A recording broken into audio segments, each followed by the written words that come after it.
దేశానికి వెన్నెముకగా నిలిచే రైతు, దేశాన్ని ముందుకు నడిపించే శ్రామికుడు.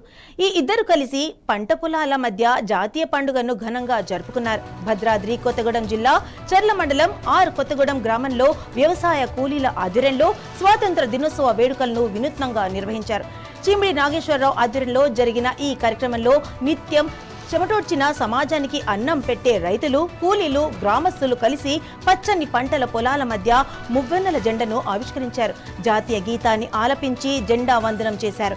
దేశ స్వాతంత్ర్యం కోసం ప్రాణాలర్పించిన అమరవీరుల త్యాగాలను స్మరించుకోవడంతో పాటు దేశ అభివృద్ధిలో రైతులు, శ్రామికులు పోషిస్తున్న కీలక పాత్రను గుర్తు చేసుకున్నారు. కార్యాలయాలు, పాఠశాలలకే పరిమితం కాకుండా నేలతల్లి సాక్షిగా పంట పొలాల మధ్య జాతీయ పండుగను జరుపుకోవడం స్థానికంగా ప్రత్యేక ఆకర్షణగా నిలిచింది.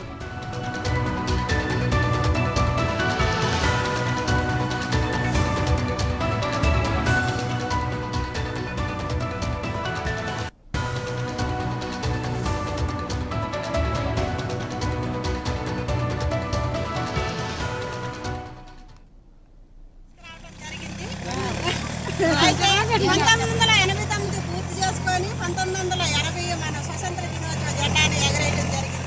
ఎంతో చక్కగా ఈ పల్లె ప్రకృతిలోని మన పంట పొలాల్లోని మనం చేసుకుంటున్నామంటే మన సంతోషాన్ని, మన ఆనందాన్ని, మన దేశ గౌరవాన్ని మనం కాపాడుకున్నట్టు మన జాతీయ జెండాన్ని కూడా మనం కాపాడుకొని మనం ఎంతో సంతోషంగా మనం నాటేసుకుంటా కూడా మనం ఒక రైతులు, ఒక కూలీలు